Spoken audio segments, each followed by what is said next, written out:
Hi there, it's Neil from Diagonal Move.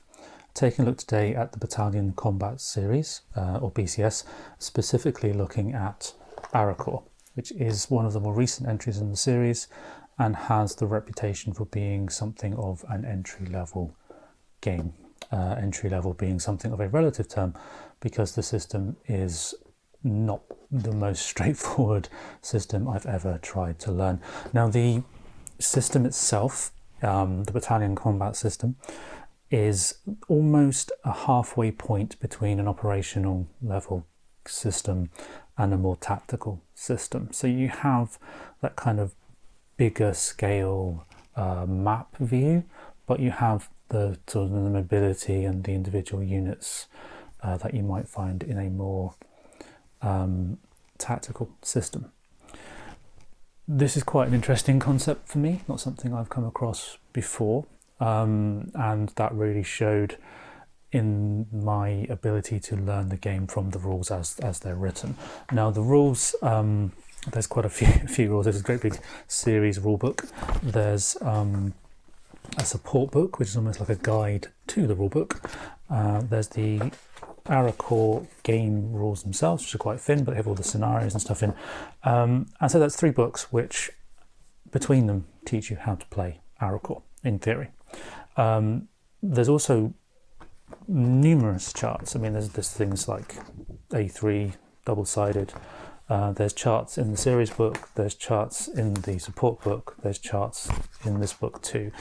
And something about the way this is done really frustrates easy learning for me, which has been a terrible shame, because a year after I got the game and had been really put off by reading these rule books, I found somebody that could actually show me how to play. And having played a few times now of some of the earlier scenarios in the game, and had a few solo games, I've realised what a great system this is. I mean, I'm scratching the surface of this system, I really am, but it does certainly seem to have all the makings of a really, really good system. In fact, it's so good that I almost wonder if the designers of the game and the developers of the game realised how good it was and then wanted to keep it for themselves because they just didn't want to share how good it was. It's the most bizarre thing, how frustrating I found this game to learn. And the main reason, other than the sheer volume of stuff and the way it's scattered through different sources, is that there's a whole bunch of concepts in here which are either implemented in completely different ways to what they might be in more traditional games, or they are just completely new concepts entirely. Things like, and there's bizarre terminology used as well, so things like crossing the streams, ghost trains, blobs, engagements, barrage, which are 2 different types of the same thing pretty much, and so on and so forth. And until I found somebody to show me these concepts and to play the game and to be able to see these things in a visual way, this game was just defying any attempt at me learning it. And so what I'm hoping to do today is to replicate that experience I had where someone sat down and showed me how to play this game in a very broad sense, so that the concepts were visualized, which then allowed me to go back to the rulebook and understand a bit more what the rulebook was trying to tell me. So when we go through this video, bear in mind I am still very new to this. I am scratching the surface. There's probably a bunch of stuff in this video that may not be quite right. It may not go into the full detail that's in the rulebook, and the lack of detail relatively is quite deliberate because I'm trying to get across the concepts to help you visualize the game before you go and read the rules. There's a tremendous amount of stuff in here, and there's a host of optional rules that I'm not even going to go into. I'm not even going to look at things like orders or anything like that. It's just the basics you need to get the game to the table and start playing, so that you can then take it a step further and actually, understand or help to learn the rules a bit more when you reread the rules having watched this video, if that makes any sense. Okay, so this is a very basic, very beginner's guide to the concepts in BCS. Having said that, if there's anything I do get wildly wrong, please note it in the comments. I would greatly appreciate some hints and tips on how to play this game, and I'm sure there'll be other people out there as well, but hopefully it will help, and hopefully there'll be a few more people playing this system as a result of this video. Okay, let's go to the table. As we go through this overview of the basics of the BCS system, I'll talk about Arracourt, primarily using it as an example rather than thinking of it in terms of the specifics of this particular game. It just so happens that this is the only one I have. The game is relatively compact compared to some of the others. The map here is actually folded in half, and we're partway through one of the scenarios that I'm actually playing at the moment. I've got charts and tables scattered pretty much everywhere, and there's a bunch of admin counters dotted about. Now, much of this is common to the system, is my understanding, but obviously I'll be using some of the counters and so on from this game, but not necessarily talking about any of the special rules that are within the game. So that being said, let's have a think about the map. I'm not going to go into details around the terrain and on the particular map in Arracourt, but just to say, when you first look at the map, one of the things that I notice is the volume of white counters dotted about. There's sort of one here, they're here. We have a whole bunch up here, and they sort of surround some of the units. So, for example, this unit here, this unit here, and what those counters are is they are to do with the status of that formation. So the formation is a group of different units. For example, we have the 111th Panzers down here, the 113th just here, and various different elements of the 4th Armoured for the Americans dotted around as well. The first thing I'm going to recommend you do when you come to play BCS is to actually remove the counters from the map and have them to one side like I've got in the corner here. So all of these counters here relate to a formation, not a specific unit, meaning you can download and print off these little cards which are game specific. They're on the PnP website or the publisher's website, and it allows you to just take off some of the clutter from the map so you can see what you're doing more easily. And it also helps to remember a really important part of this game. Probably one of the key things about the game is that this is very much a formation focused game, not really a specific unit focused game. And what I mean by that is, yes, the units do act individually, but they act as part of a formation, and some of these counters that represent the statuses of certain parts of the board and parts, sort of units and so on, they relate to the formation, so everybody is affected by the status. I'll clear off some of the tokens now and then come back so you can see what the board looks like once you've cleared off and got the counters on the side here. So I've taken off all of the counters that you realistically can take off as part of this game, and that clears the map up quite a bit, but there's still a fair few things on here that need a bit of explanation, and I'm hoping you can see this. You have counters that are upside down. You have counters that are the same counter but the correct way up. We have small stacks of counters. We have counters in a little pile there that says screen. We have counters that look quite unlike any other counter in most other games. That one there, and then we have other counters that look very similar, but they've got a kind of a no entry sign on them. And all these different counters, and particularly the white status counters, which are these sort of admin things down here, that do go onto these cards. Ultimately, what they are is a means to record how you're going to calculate the die roll modifiers for one of two different tables. The first table is called the snafu table, which deals with operational effectiveness of your division or your formation. The other table is actually a group of tables, but you usually only roll on one, and those are the combat tables, and they will determine what effectiveness you have in combat what you can do during your formations activation. And really that entire massive rulebook, so this thing here, this great big, goodness knows how many page rulebook, the vast majority of that is actually helping you calculate 2-die roll modifiers. If you bear that in mind, everything else starts to fall into place a little bit at a time. So let's take a look at the snafu table first and then combat, and in doing so hopefully give you a sense of what all these other things are and why some of these different units on the board look the way they do.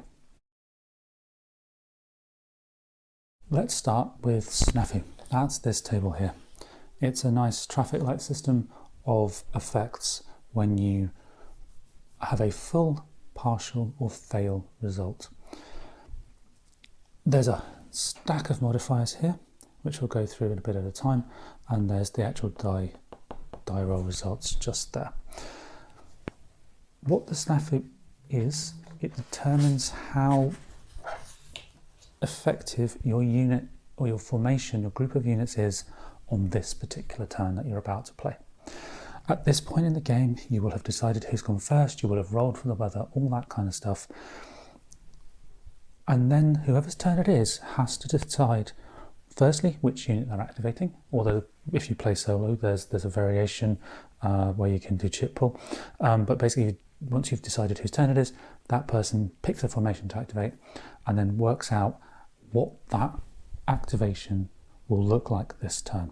Okay, so the aim of doing the snafu is to get these counters here. Now this is an objective counter, and you typically in the main game, not counting any optional rules, you typically have up to 2 of these which you can place in different places on the map. There's a few rules around those. I just place them like so, and they are your target that your formation is going to try to reach during the formation's activation.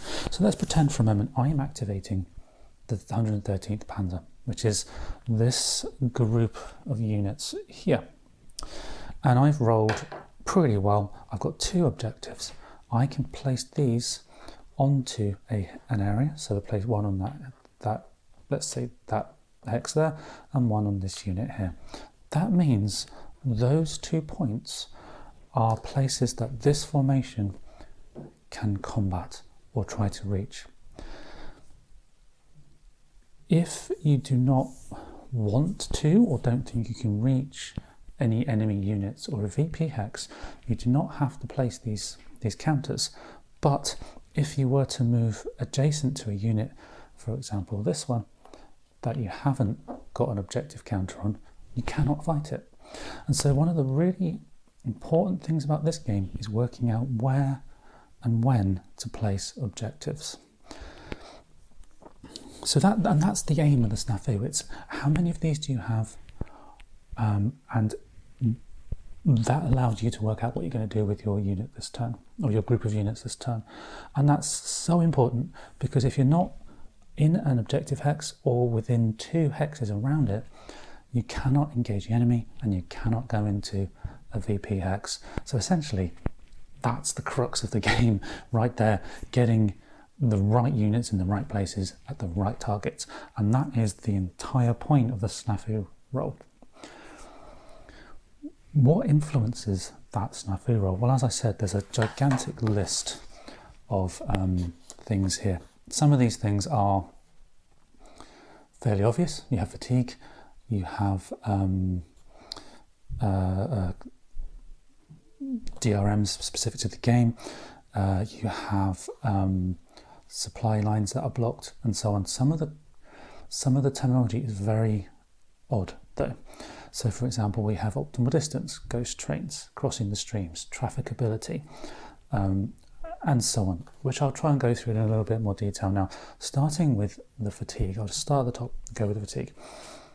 So here we have our 113th Panzer, which is this one. There's a fatigue of 1, and what that means is when you roll the snafu roll, you take off 1 from the dice. That's all it means. The impact that has though is quite significant, because as the counters work their way from fresh to 0 fatigue, 1 fatigue, 2 fatigue, all the way down to eventually 4 fatigue, that means you're less and less likely to get a good roll on the snafu table. So, at the start of the game, when you're hopefully relatively fresh, your formation's likely to get both those objectives. As you get more and more fatigued, it becomes much more difficult to then roll those good activations. And you have to then think about not skipping a turn, but having what's called a recovery activation to regain that fatigue. So all the fatigue is a measure of how tired your formation is. If the unit or the formation is fresh, you get a positive modifier, which is fantastic, because all of a sudden you've got that much better chance of becoming, a good, having a good activation. So you want to try to think about when to recover your formations and when to push your luck almost by rolling the dice despite having a very tired set of units. Next on that list here is coordination. And coordination relates to the blob. Very atypical term for a war game, having a bunch of units referred to as a blob. But essentially what the blob means is the area of operation of a formation. So we have the 113th Panzer. So the area of operation, roughly, it's not an exact science, is roughly this area here where the units are. The 111th down here, we have very small area operations. The American side now, we have the CCB unit, a division, the yellow ones, have this area of operation here. Blue units here have this whopping great thing all the way here. And then the CCR, the red units, kind of come up this way, like so. So that's the blob, that's their operational area. If you have, for example, let's just pretend for a moment that our 111th are a little bit up here, and some of those units for our 111th have strayed this way. The blob for the 113th now crosses the blob for the 111th. And that means they get in each other's way, basically, and they're given this coordination marker, and they're tripping over each other's feet, and you modify negatively any formation that has that effect. So you when you work out the snafu, you've got how tired are the units, and are they getting in each other's way. Really important to manage both those things, because as the maps get more crowded, and this is a small scenario here, it becomes much harder to keep those units both fresh and in their own separate areas of the board, as best you can within reason. Then we have, I'll skip over a couple because they're kind of linked to what I just said, and there's some game specific things. Some formations in the game may always have a die roll modifier, but let's have a look now at the MSR, which, if I recall correctly, is the main supply route. There are a number of new or confusing terms with the main supply route. Essentially, it is how far away is your HQ, which are these units here, the ones that can be upside down, they can be the right way up, they can be flipped, but and so on and so forth, lots of different ways they can be. But what you're looking at when it comes to the main supply route is how far away is that HQ unit from its associated supply train, which in this case is this unit here. I'll just move them just so you can see more easily what I'm talking about on the board. Hopefully you can see that. We've got the HQ and the CCR there. Those of you that know the game well will know that actually this HQ is actually what's known as U, so they couldn't activate again. But for the purposes of this, I'll just flip it back over to demonstrate. So the MSR is the distance along the roads or the tracks from one to the other, and then from the supply train to a supply point, which in this particular game is here. It's not really marked on this particular scenario, but there would be normally a hex or two with like a little symbol in that shows you where the supply point is. This scenario is actually there. And so the main supply route is the distance between and then to the supply source. So far, so similar to every other game out there. Where this game differs is with some of the terminology. So for example, optimal distance. Optimal distance is the distance between the supply train and the HQ. And that would need to be between 5 hexes and 15 hexes. If it's not at optimal distance, you do not qualify for that benefit that you get from being at optimal distance. Next up, you have ghost trains. Nothing to do with Ghostbusters, although you might wonder why in a minute, but ghost trains are when the supply train, the supply marker, is flipped to its reverse. And effectively what's happened there is you have either voluntarily or have been forced to move your supply counter to another location. Now there are ways of doing that, and there are various optional rules as well around how that works, but effectively you at some point you'll be picking up your supply train and you'll be placing it somewhere else, and you'll put it in its new state on its reverse, or its new position on its reverse. And that is then a ghost train until you come to a new activation where you're starting the activation again, or the activation sequence again, with this without moving it basically, and so at some point it will flip back over. So there is a way to recover that fairly easily. But basically what you've got is a slightly disrupted supply train, meaning you would then have another negative die roll. If you are sharing a supply line with another formation, you have what's known as crossing the streams. And again, Ghostbusters.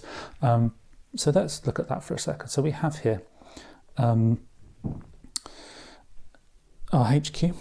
Let's just put it up like this for demo purposes. We have our HQ for the CCR, the red ones, and our supply train for the red ones. They have this nice handy line to each other at optimal distance. All is good.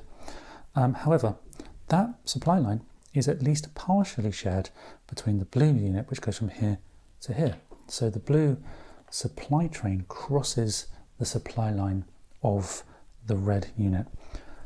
And because the supply lines are crossed, you have more logistical challenges and you get a negative die roll modifier on that operational effectiveness table, the snafu table. Why that's labelled crossing the streams, I don't know. Honestly, the first time I played this, I thought, okay, a die roll modifier for crossing a stream, and I literally thought they were talking about the supply line going across one of these streams in the map. It's not. It's the supply line crossing. Another phrase that threw me for a little bit is trafficability, not related to this traffic counter, which is a combat result, but related instead to whether or not your supply line uses the smaller routes on the map. So you have roads, which are these thicker brown ones, you have primary roads, which are the white ones, and then you have these sort of dotted things, which you may or may not be able to see particularly clearly, but these smaller ones that go more across country are tracks.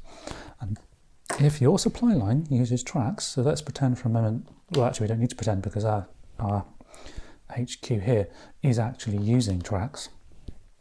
So if you use tracks, you need to check the weather result for whether or not you have what's called good trafficability. And generally speaking, if the weather's good and you're on tracks, you're fine. If the weather's not so good, if it's raining, the trafficability is poor. Now in either case, the extra logistical challenges of moving your stuff on smaller roads means a negative die roll modifier. So you, generally speaking, if you can, want to try to avoid having supply lines on tracks. Much easier said than done, I have to say, from my experience so far. You then have the supply lines being blocked by the enemy, and then there's another diagram modifier for that, which is this, there is an MSR counter, so MSR counter being blocked, and there are certain ways of doing this.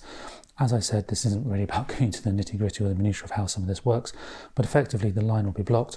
You'll place a counter on the map at a certain point to show that the line is blocked, and then the longer it's blocked, the more that supply issue becomes important. You flip the counters over and you get an increasingly negative modifier. Equally, if for any reason the supply train has been removed from the map, that is another negative modifier. And so at the end, when you have worked out how tired your units are, whether they're getting in each other's way, how good your supply lines are, that then is a modifier that you roll 2 dice, add or subtract as needed, and you work out how many of those objective counters you're getting, if any at all, and then how many movement points you're allowed. There are some other things that impact this, for example, prepared defense and so on will impact how well you can activate. But at this point, the main thing to note is snafu works out what you can do on your turn. Let's move on a bit. We've worked out how many objectives we have on our turn, or could have on our turn, and we've worked out our supply lines, and we've got ourselves 2 objectives. Let's have a look through the chart then. Okay, HQ initialization. This is a normal activation. It's not the main phase. You've got the main sequence of play here, which is reinforcements, weather, all that kind of thing. And then you have the normal activation. So your HQ will activate. And basically in the first instance, what you'll do is you'll flip over that counter. And I'm just using the red one here for that demonstration. That means you've activated. You'll then run through all those things we talked about a minute ago, roll for snafu to get your 2 objectives, and you'll place them on the board. Now, as I said, this is really important. There's no restriction as to where you can place them. You could place them miles away from where you are. Let's pretend we want to go over here and we're the red unit. So, guys, try and get our guys up there if we want to. That's absolutely fine. If we really, really want to take somewhere, we can use both of them together for a double objective, and that would actually be a diagram modifier as well. Let's pretend we want a double objective on that. It's our end side, so let's pretend it's a double objective there if we're playing the red American units. And that's fine, because that means we can now target that hex plus any 2 hexes around it for combat, which is great. And then you perform the activities. Now, movement is pretty typical of most hex encounter games. You have a certain number of movement points and a certain cost to traverse the terrain. The terrain costs are in the back of the book here, and so you can see for certain types of units it'll be 1, for other types it'll be 2.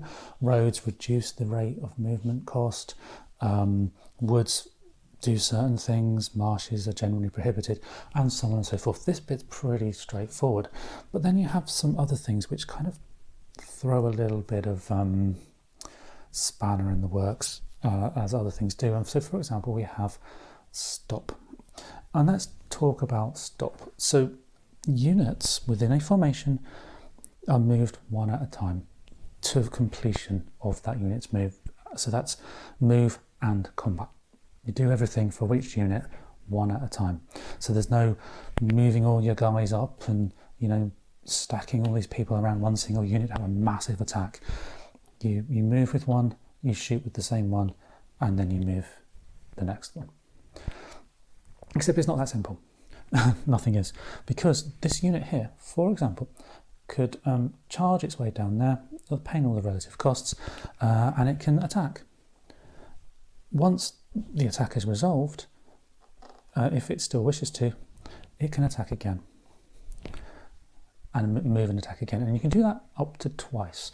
And this is known as finishing and stopped, or stopped and finishing. Some things make you stop, which means you can't move anymore.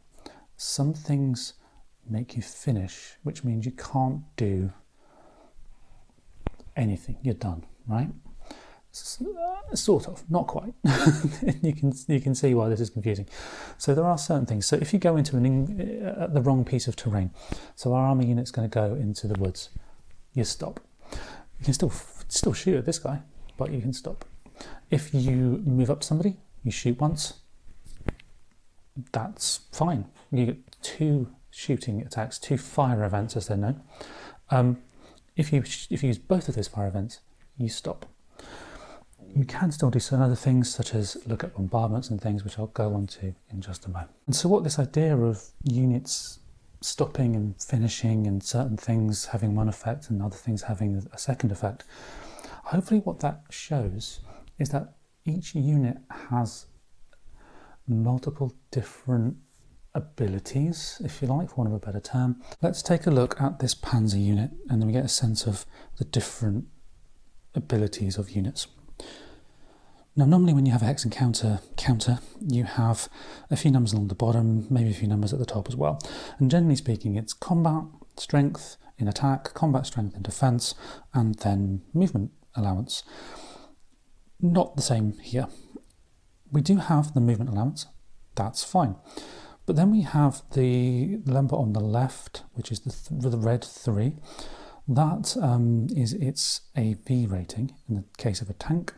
And we have a small superscript 3, which is its action rating. The tiny 4 at the top is its number of steps it has. Now steps are marked using these things here. They're not marked by flipping the counter over. So that's a huge difference from many other war games. You don't flip the counter over and have a reduced side. What you have instead is its different readiness. Trying to think how best to explain this. So basically you have a fully effective unit, but it can do slightly different things. So this side here is geared for movement, and this side here is geared up more for combat. Now we know that because we have a slightly stronger AV rating and a range. Now tanks are quite special. They do have the ability to go do range combat, which we'll get into in a bit more in a minute. But essentially there's 2 sides, one that lets you go far and fast, another one that preps you for combat. And you can see that even more specifically when we look at the infantry. Now the infantry, here we have a mobile infantry unit. We have 6 steps at the top, we have a 10 movement, and we have an arrow and a 2. So this does not have an AV rating, and that's super important, and I'll get into that a bit more shortly when we look at support. So there's no AV rating, so this is not an armoured vehicle. Makes sense. We do still have the action rating. And on the other side, we have a smaller and differently coloured movement rating, and then the action rating in the centre, the small superscript 3, is the same. Or is it different? I think it might be slightly different actually. Yeah, it's slightly different. And again, what we have is a movement side and a more static side. You can still move, but you're static. And here, in the case of this mobile infantry unit, you have truck movement and you have movement on foot. What indicates that this unit can combat is this arrow.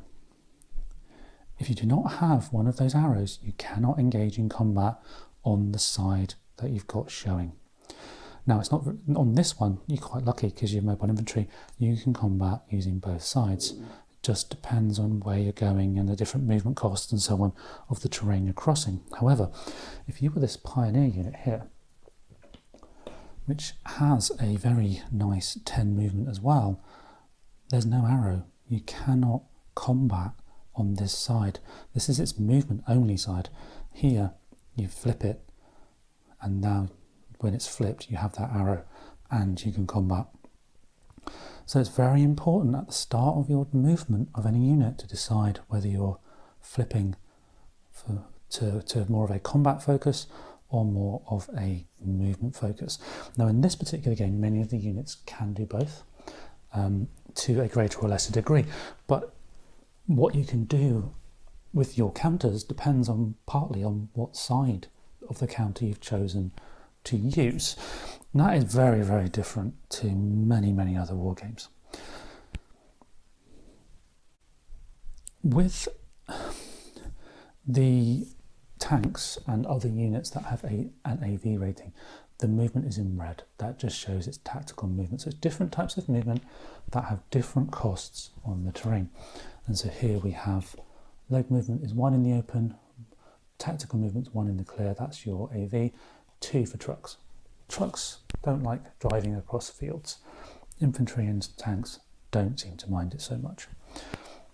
And so that leads us quite nicely to combat, which is the other thing you're mainly going to do. This is a move and shoot game at its heart. It really is. This is where I think the tactical side of this game comes in. You move, you shoot, you move and shoot again until you can't do it anymore. So let's take a look at combat. Now, combat is probably the most complicated part of this game, because we have a similar principle to the snafu, where you have a combat table with multiple factors to consider when working out what the die roll modifier is for that combat. Slight difference here is there's something like 6 different types of combat. You have standard combat, engagement, 2 different types of barrage, and then you also have shock attack. And we'll go over the main ones in this video, okay? I haven't really come across shock attack yet. It's essentially armor overrun, but I won't go into that particular thing in too much detail right now, and I'll stick to the main types because they're enough to begin on with, trust me. So let's take a look again, same as with the snafu table. Let's take a look. We have the combat table modifier. And this long list here of modifiers. Worth noting that this is different to the modifiers for the engagement. And again, different to the barrage. And they're different because they're different types of combats between different types of units. So, easiest way to think of this is infantry, tanks, artillery. That's the easiest way to think of it. You can have tanks involved in the regular combat, but you must have the infantry in there as well. Engagement is tanks and other armoured vehicles only. Barrage is the different types of artillery. And with the barrage, you have attack by fire, which is effectively the tanks attacking the infantry.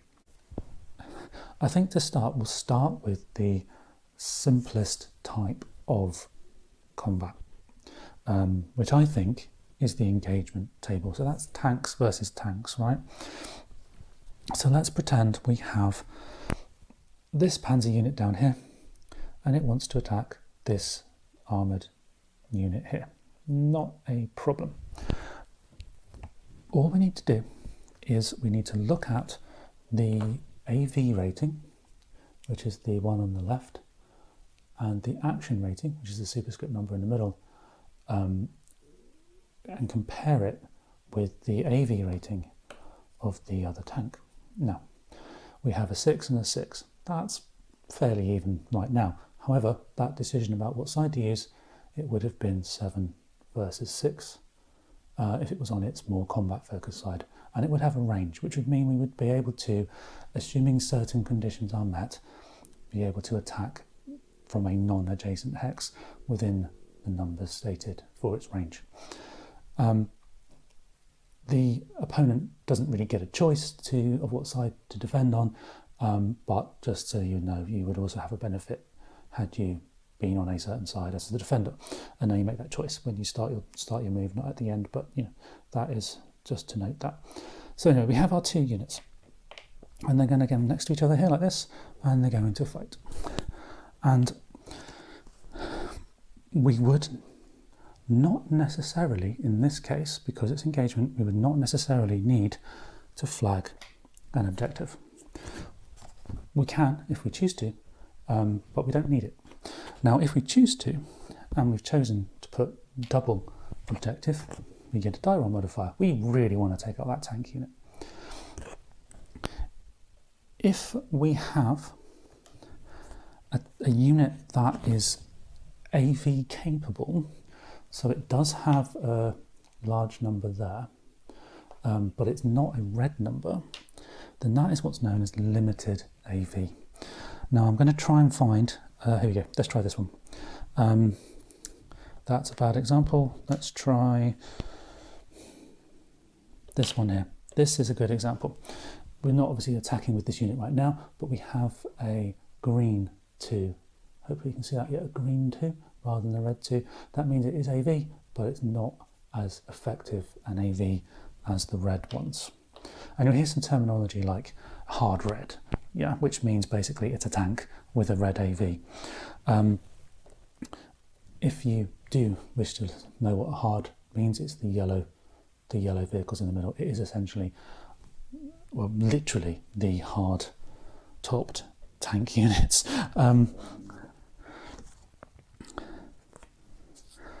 If you are a limited AV though, you have a -1, okay? And that's it really for the attacker. You just need to know how far away are you. If you're trying to attack from range, and there are specifics what you can and can't do. Won't go into those in too much detail right now, but basically you can, if the conditions are met, attack at a slight distance, and then it's a double objective marker and a modifier for the slightly less good AV. The target is affected by prepared defence or what's known as multiple supports, and this is where things start to get a bit complex. So the prep defence is the easy one. In like many other games, you say, okay, I'm dug in, fantastic. Prepared defence is the same thing. It's you've dug in, but you as a unit are not dug in. You as a formation are dug in. So every unit on here that is in that formation is dug in. Okay, and that is marked up over here. Now again, I'm not necessarily going to go into the details of how that works right now, but there's a certain number of conditions with limitations on what you can do when you're in prepared defence, but it's a real defensive posture. But it is a modifier for the defender in the engagement. And then we have support. And support is one of the things that really threw me at first. Because what a support represents, and if you can see here, we have this with the 111th, we have this counter which says support on the back. Now any unit that has an AV rating can go into support. And what you're effectively doing, if we just pretend for a moment we have this guy on the map to start with. Okay, there's a unit on the map, fantastic. We've got some Stugs acting as a separate unit. But let's say for a moment that those Stugs are not necessarily best used where they currently are. During our activation, during our assignment phase rather, at the start of a turn, any unit with an AV rating can be removed from the map if you're using these cards and placed into support. Now, with the case of this unit, it has a dedicated support side, but you could also do it for the Panzers or these armoured vehicles here. And essentially what it's representing is that unit or that group of Stugs has been separated and shared between all the other counters of that formation on the map. Why would you do that? Well, what it does is it adds an armour zone of control to all your non-armour units. So all of these guys here, this unit, and this unit, which have a relatively weak zone of control on their own, can now have a much more solid zone of control that will prevent armour from going straight past them. Because normally, if you have a unit like this one, let's just pretend again for a moment, let's pretend that unit's there, it's only a bunch of infantrymen, the Panzer can go straight past it if it wants to. The AV, when it's in support, what it can do is the armour will have to stop. And what's happened is that unit is no longer acting as an independent unit, it's distributing its strength across everything else that you have on the map for that unit. And that's really, really helpful. There are many, many reasons why you'd like to do that. Because rather than steamrolling straight past your infantry, like you would have just done in that example briefly showed on the screen, the unit has to stop and then they have to shoot at you. And if you have more than one unit in support, so multiple support units, that is another die roll modifier. There is a special type of support called a standoff unit, which also counts. I think there's one in this game, but I haven't really come across that yet, to be honest, so I don't know the subtle differences between them. I think it's effectively the anti-aircraft guns repurposed as anti-tank guns in this particular game. When you do the engagement roll, you take the modifier for the firer, the modifier for the defender, and modify that 2-die roll by the amount, and what you're left with is the number that you place on the combat table. Now here we have the combat table for real AV or support.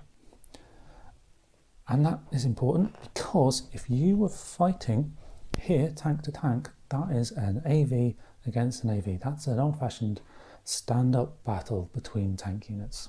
They're shooting at each other across a field and they've got a target they can see. If you're fighting support, so let's pretend for a moment that we have that unit back here and our tanks are firing at the support, you're not actually shooting at that unit, you're shooting at the unit that's over here somewhere on the edge of the map. And so you use the AV plus the action rating to determine the strength, depending on who you're shooting at. So you may have a weak unit here with a decent support, and all of a sudden that unit's so much stronger. And the effect of fighting is very different as well. You lose steps losses, you might retreat, you may have traffic, which is effectively makes you stop. It's this counter here. I've fired at that unit, I've failed, I get some traffic, I can't do anything else that until that's removed. If you're firing at support though, you're removing the ability to distribute that zone of control around your units. So if we have an engagement and the result is loss of support, place that counter on, the zone of control's gone and that guy can steamroll his way past, just like before. So support is super, super useful and super important when it comes to working out how you're going to defend quite a wide area for your units, of your units, with just relatively few people on the map. The regular type of combat, though, between infantry and infantry, let's just say we've got these guys and we're fighting against those guys. We can fight because we've got the arrow. Defender doesn't have to have the arrow, but we've got the arrow as the attackers, the German unit, and so we can, again, we look at the modifiers. And so the first thing is, are they a dual unit? Now this is when you have both an arrow and a AV rating. So there's not too many of these, but just as a for instance, we have on this unit here from the CCB, you have an arrow and an AV. That's a dual unit.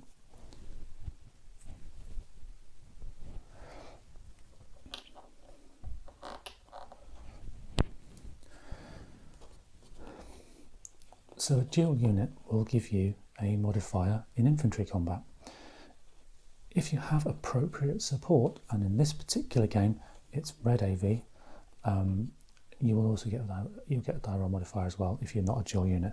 So again, support is super helpful for defense, also super helpful for a different type of combat. Is the supply line blocked? That MSR blocked counter? That's another modifier. And those two modifiers are for both sides. When it comes to the attacker, there's a whole bunch of other stuff going on. So we have that double objective zone again. Have we placed a double objective on it? We need at least one. So as a bare minimum to attack in infantry combat, you need to have a regular objective. But if you have the double objective, you will have a die roll modifier. If you are attacking when the formation is in prepared defense, you will have a negative modifier as the attacker. And then we have something called suppression mission. Now, suppression mission is artillery. And there are a few different things to think about artillery. Now, artillery is abstracted in this game. There is no dedicated artillery unit. The tanks shoot at each other, tanks shoot at the infantry, but there's no artillery as such. What you have instead is what's called arty points.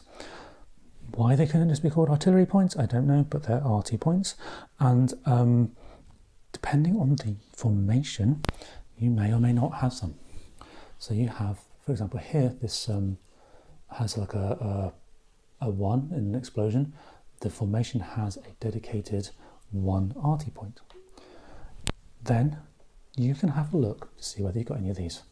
And these are arty points that can be distributed around formations during the early part of the turn. When you first assign supports, it's part of the turn before you get into activations. You assign support, you assign arty points to different units if you have them available. And they are available for the whole formation. So if you spend both those arty points in one attack, you can't do it on the next 4 attacks you've got with that formation. You have to choose when and where to use them. If you choose to use them for what's called a suppression mission, where your tanks are rolling along, your infantry's there, and you've done a bombardment first or a barrage first, then you have what's called a suppression mission, which is a nice +2 modifier. So you're laying down some covering fire, basically. If you had chosen to use those arty points for something called barrage or a destruction mission, you roll against this table, which then is simply a die roll modifier, and depending on, or die roll even, and depending on what terrain you're in, your target's in, you have a range that you can hit. So an AV unit will be a 6 to cause a step loss. A unit in a city hex will be a 5 to 6, in terrain or parade fair defence is 4 to 6, and so on and so forth. So destruction, artillery or destruction barrages, this table. Suppression barrages, this table. Nice and confusing, but essentially it's artillery in support of an attack, artillery as an attack in its own right. You then have something called assists, and so if we have a unit next to them, you can gain the assist. Now each hex can only be subject to 1 attack, so if you attack with 1, you can't necessarily attack with another, but it depends on the circumstance. You can in some cases do that. You can engage, you can attack by fire, you can destruction barrage, but generally speaking it's 1 regular attack against any one hex. You have to choose when and where you're going to attack. Like in a situation here, you're surrounding that unit in the city, but you're not necessarily going to be able to attack with everybody and totally overrun and swamp that area like you could do in many other games. There's some bits there are modifiers for the shock attack, the armour overrun, which I won't go into too much detail here. Then we look at the defenders. Prep defence is a nice die roll modifier. The stacking in this game is really interesting because it's effectively 2 units, 2 combat units plus a HQ, as in many cases. But you don't add up the strength of the units. The units fight separately. When the stacking happens, or is relevant in combat, is when you have exactly 2 units, which is a +1, or you have more than 2 units, which is a -2 as the defender. So that's quite different for from many games as well. Terrain impacts, is it dual infantry, real in terrain or city and urban? Terrain hexes is dedicated terrain as specified on the game specific terrain chart. And what's really interesting, and we found this out in the first game that I played on Vassal, Hard Red, basically tank units, they suck in cities. They really are bad in cities. So you do not want to be defending your urban areas with a tank. You want the infantry in the city.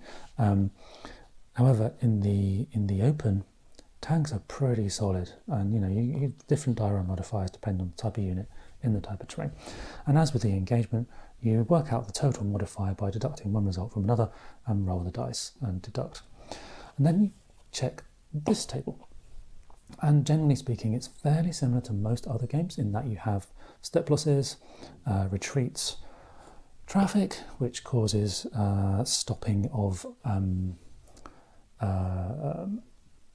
movement and attacks and so on, and basically jams up things. You've done an attack, everything's disorganized, and you can't really do much else. And then you have retreats. And retreats are interesting because you have an automatic retreat or you have a situational retreat. Now, situational tells you here what happens. You retreat 3 hexes, flip over to your movement side, unless you're in prepared defense or in key terrain. So depending on how you're doing situational retreats, you may or may not retreat, and you may or may not retreat in a certain way. That's the gist.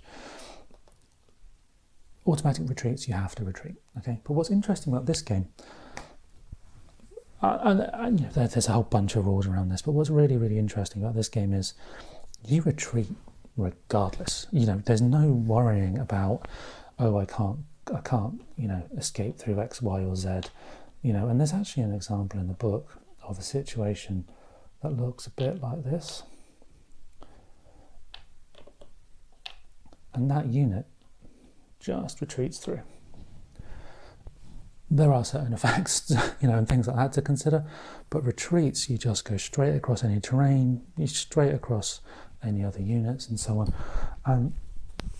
And it is pretty bad, actually, being forced to retreat. It is pretty bad. But the key difference here that I want to highlight is terrain and things like that is a much less of a concern than it would be in many other games.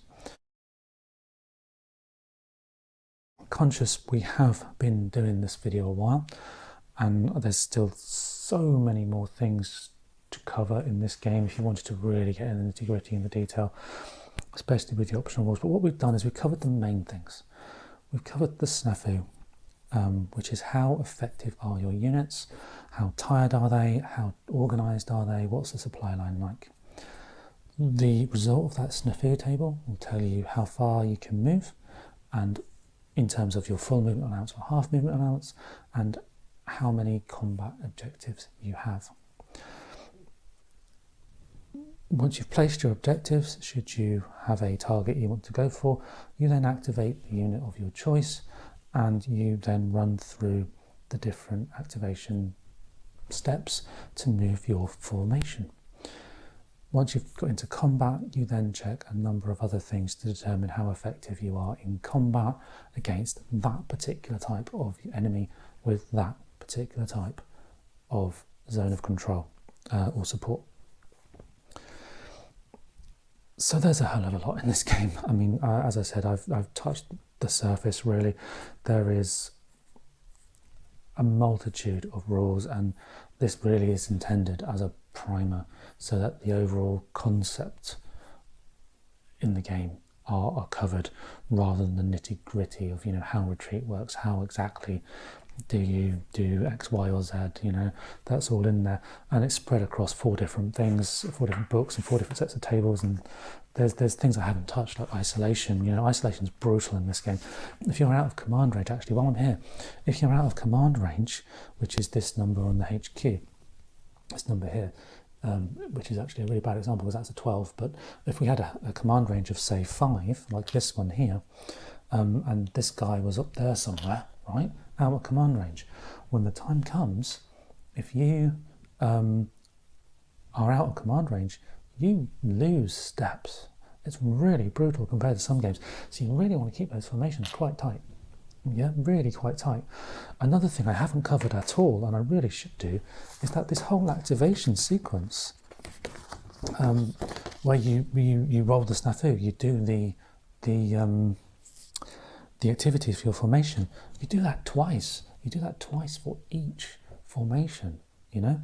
And then there's a dice printed here, which you roll against, and if you roll equal to or above the dice shown in the HQ, you activate it a second time, you do all of it again. So each formation can activate twice in an activation, and that's every unit in it can activate. And there's such a huge number of things to think about as you go through this. You know, and there are certain things you can do when you have a second activation, and there's certain things you can't do. You know, there are units that can do special things. For example, the screening units here, which are essentially reconnaissance, and they limit the number of movement, or the amount of movement your enemy has when they go past. Reinforcements, you know, appear at certain times, and you have like reinforcements sort of scatter around the board, and so on and so forth. And when you first come to it, I found this game overwhelmingly complicated, and not helped by the fact that you have so many unusual terms used for actually what are really quite common things in wargaming. You know, for supply lines, for areas of operation, you know, common things, but just confused by the terminology. So hopefully what this video has done is it's given you a sense of what some of those concepts are, so that when you go back to this book and the charts and, you know, this book, if you're playing Arracourt, you'll have a better idea of what they're talking about and what is going on in that rule book and what the game does differently to everything else that's out there. Okay, that then is BCS, or my understanding of the basics of BCS, and hopefully it's helpful.